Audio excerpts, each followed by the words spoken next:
Nesse trabalho será construído um termômetro com transmissão de dados sem fio. Para isso, utilizaremos como interpretador do sinal um microcontrolador Raspberry Pi B+, versão 1.2.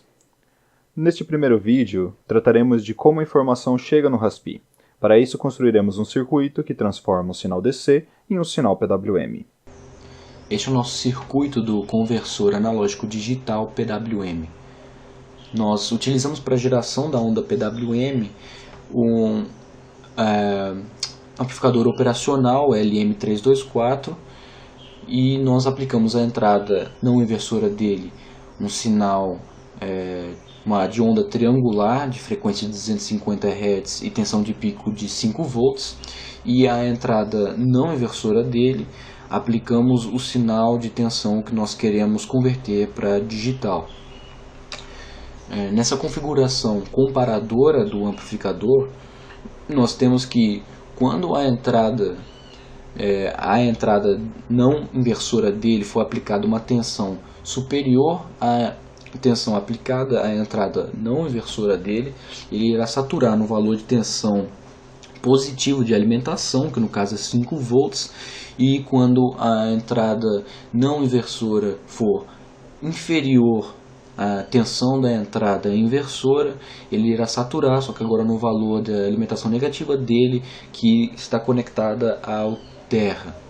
Nós também possuímos um resistor de 180 ohms na saída do amplificador para poder limitar a corrente de saída dele, e também nós temos que ter o cuidado de, ao ligar esse circuito nos pinos GPIO do Raspberry Pi, de limitar a tensão de saída desse circuito a 3.3 volts.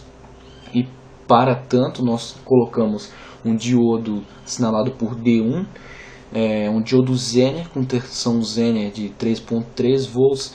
Então, quando a tensão for ultrapassar esses 3.3 volts, o diodo Zener ativa, e impedindo que essa tensão supere a tensão máxima permitida pelos pinos GPIO. Para testar a validade do circuito apresentado, foi utilizada a plataforma OrCAD versão 16.6 da empresa Cadence, que possui o simulador PSpice. Foi realizado o teste para 1 volt, para 2 volts e para 4 volts. Com os dados do simulador, foi possível constatar a validade do circuito e assim passamos para a implementação. Este é um programa que faz a leitura de uma onda PWM aplicada a um pino de entrada do Raspberry Pi.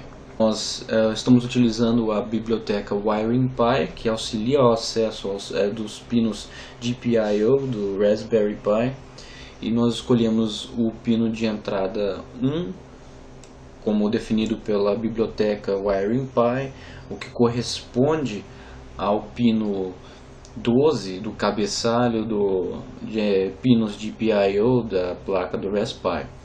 A nossa onda de entrada tem uma frequência de 250 Hz e nós estamos fazendo 150 amostras por ciclo da onda para poder conseguir calcular o ciclo de trabalho ou duty cycle da onda PWM. O que nós estamos fazendo a cada intervalo de tempo que nós definimos como o tempo de leitura, nós estamos fazendo uma leitura digital do pino 1 para ver se ele está em nível lógico alto ou um nível lógico baixo. E depois nós fazemos um simples cálculo aritmético para saber quantos por cento do ciclo inteiro ele estava no seu ciclo lógico alto. A little manual labor.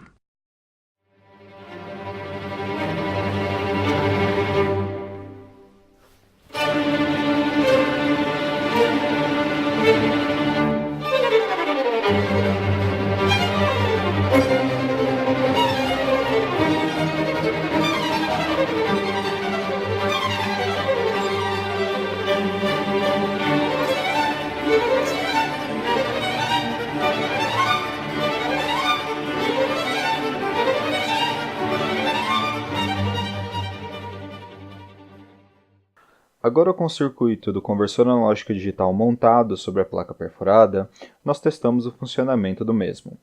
Com o osciloscópio, medimos ambos os sinais de referência da onda triangular quanto à saída do circuito e, com o multímetro, medimos a tensão de entrada aplicada gerada pela fonte DC da bancada.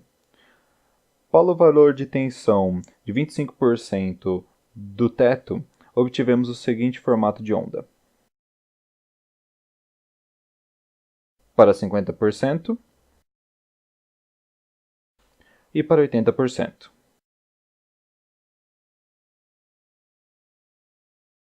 Observamos que, ao aproximarmos a tensão de entrada de 3.9 volts, o circuito apresentou certa não linearidade e saturou quando atingimos 4 volts, o que era para acontecer somente quando atingíssemos a marca de 5 volts. Porém, ao compararmos nossos resultados para tensões abaixo de 3.9 volts com os resultados obtidos na simulação, observamos que o circuito está funcionando de acordo.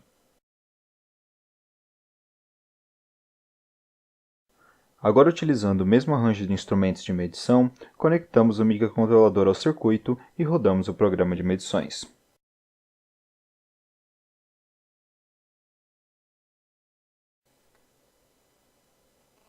Levantamos a curva de leitura do programa, fazendo as medidas de 0.5 volts em 0.5 volts, de 0% a 100% de duty cycle.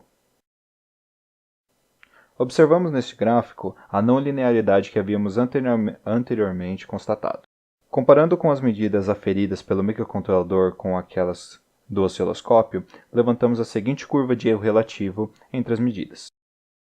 Percebemos que há uma boa faixa de operação do nosso circuito que funciona com um erro abaixo de 2%, apesar da perda de linearidade do nosso circuito perto de 80% de duty cycle.